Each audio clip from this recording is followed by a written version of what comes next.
Charlie Strong, welcome to the Seth Davis Show. It's great to be with you. It's great to meet you. Congratulations, I think that's the right word. You're the 29th football coach at the University of Texas, and you are undefeated. I say you just retire now and just go out a winner. What do you think? Is it tempting? Oh, I'd love to. I not even had to play up a game. No. So, you know what, his record was, he was undefeated, didn't have to play anyone. And the good thing about it is I'm so ready to get started. Because, you know, you go through spring ball, then you have a chance to watch them go through the summer. And so now it's time to just see how hard our players have worked and give them a chance now to go out on the field and get to practice. Well, as we all know, there's a lot to this job. The football part is pretty challenging, but there's a lot to this job besides football that now falls under your purview. And when you get the job and you have basically 7-8 months of only, you know, being out there and meeting folks, and how are you enjoying that part of it so far? You know what I did, Seth? In the fall, what we would do in the past, like some of our assistant coaches would go away like on a Thursday night, and they would go speak to Longhorn clubs on Friday morning. So I said, instead of us doing that, just let me go out and just put on a tour. So I went to like 12 cities around the state.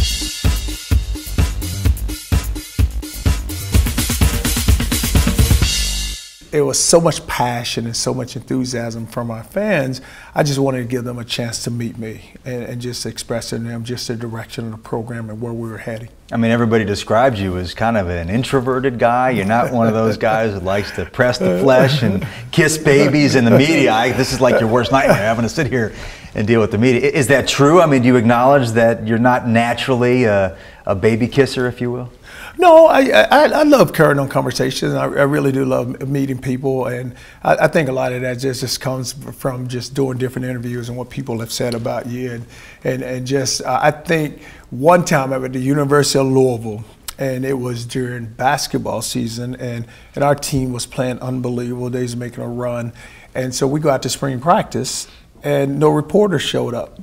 So when the basketball season's over, all these guys try to show up, and I wouldn't let them come to practice.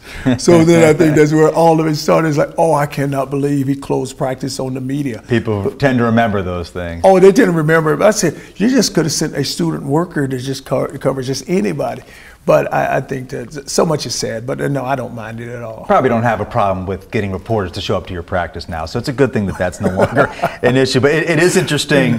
I don't know, sometimes guys like you maybe not even recognize themselves when they get written about, but you're described as being a disciplinarian, very tough with the academics, an excellent record at Louisville, 93 out of 99 graduated who were there for the 4 years, which is you know, a real credit to you. Maybe kind of a square. I don't know if that is fitting. I heard a vicious rumor about you that at one point you were piping in Phil Collins in the air tonight in your locker room. Is that true? Please tell me that's not true. It's true, Seth, that's true. And you know why? I just want to, and I tell the players all the time, right before we get ready to go out and run on the field, just sit down and just listen to it. I just want them to be relaxed. Are you a big Phil Collins guy? No, it's just so much music out there, and the guys are, if you allow them to play their music, it's no telling what you're going to hear. So, you know, Phil's just kind of just calm them down. He's chill. He's chill. Very chill. Okay. And I want them to be very chill before they go take I think my favorite quote about you may be from Lou Holtz, who's a mentor of yours. I want to talk about him. He said, "You're great with players, but not a hip-hop coach." Sound about right? Well, I think that what he was saying there is that, you know, some guys try to impress upon their players, you know, they can dance or they can rap, and I don't need to show that side of me. I just want them to understand that, you know, it's one mission here. I want to see you guys graduate. I want to see you guys go and win championships, and I just want to see you become a better person.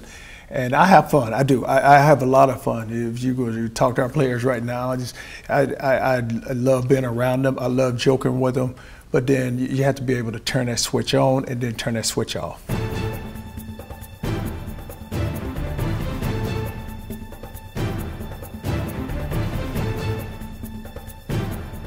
You kind of laid down the law, symbolically at least, when you first got to Texas, Charlie, saying that, like, for example, no shuttle buses. It's like a half mile walk from the locker room to the practice field. The buses used to be the case, and now they got to walk. Are you gonna? Is that like a permanent change, or at some point, if they win a few, beat Oklahoma, maybe they can ride the shuttle buses again? No, they're used to it now, so they don't want the bus. I mean, if you were to ask their players, no, they will. They do want that bus, but not to take away from anything from what Coach Brown did. You know, you're looking at a coach who's been there 16 years, won a national championship. But I just felt like that. You know, we need to walk to practice. That way, we can communicate with one another. And then, if a player did have a bad day, if a coach is walking back with him, at least he's explaining to him, you know, the reason why. It's not that I'm questioning your toughness. I just want you to understand that's not what we're looking for. But I want the players to really enjoy when they're walking back. And it just that the ride was so short, it just no need of a bus. Let's walk. But is there like a significance there or a message there that you'd be a little bit tough, you know, like the old saw, I used to walk, 10 miles backwards through sleet and snow to get to school, and you could walk a half mile. You're young, right? Oh, they're young and they're in shape, so they can make that walk. And like I said, now they're just so used to it. It's just second nature to them. I was interested to learn, Charlie, that when you interviewed for this job, you invited the athletic director, Steve Patterson. You wanted to do the interview at your house with your wife and your daughters sitting at the table. Why'd you do that?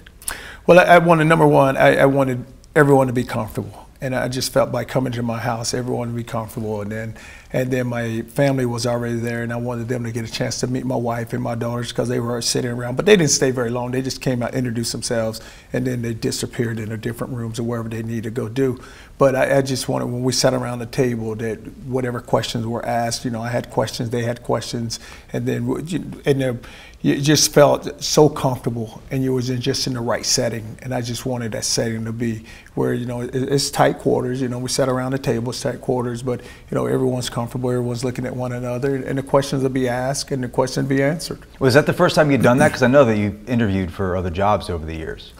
Yeah, no, I think that maybe, I'm just trying to think here, may have been like one or two others that I invited to the house. But, and plus, I think that with the rumors don't really get out because, number one, Charlie Strong's not showing up at a hotel with a coat and tie on, and who's he coming to meet, and what's going on here. So I just felt like it was really, but I tell you this though, Seth, they pull up in front of my house, and so my daughter is standing there, and she said, "Hey, Dad, there's somebody out here in a van," and it was a van that's been weathered, it's kind of beat up because they had flown into the wrong FBO, so the car wasn't there to pick them up. And so I opened the door, and they get out of the van. This is Steve Patterson? This is Steve Patterson. I'm like, oh my God. I said, it's University of Texas. What are you guys doing in the van? He said, well, this is what happened. But he explained what had happened. But it was just so funny because my daughter come around and she's like, hey, Dad, somebody's out here. And they're sitting outside in a van. I said, well, who is that? I have no idea.